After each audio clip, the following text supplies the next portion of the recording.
అవమానిస్తున్నారు.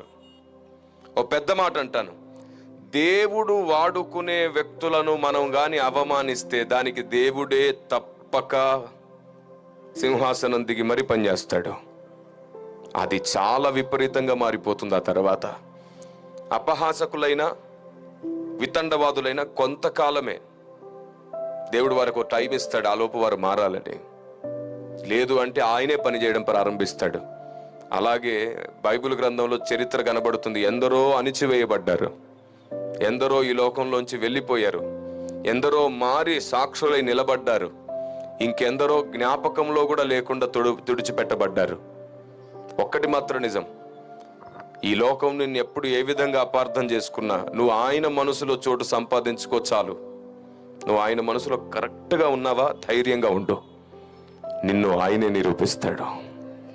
ఆయన నిరూపిస్తే ప్రపంచం తలదించుతుంది.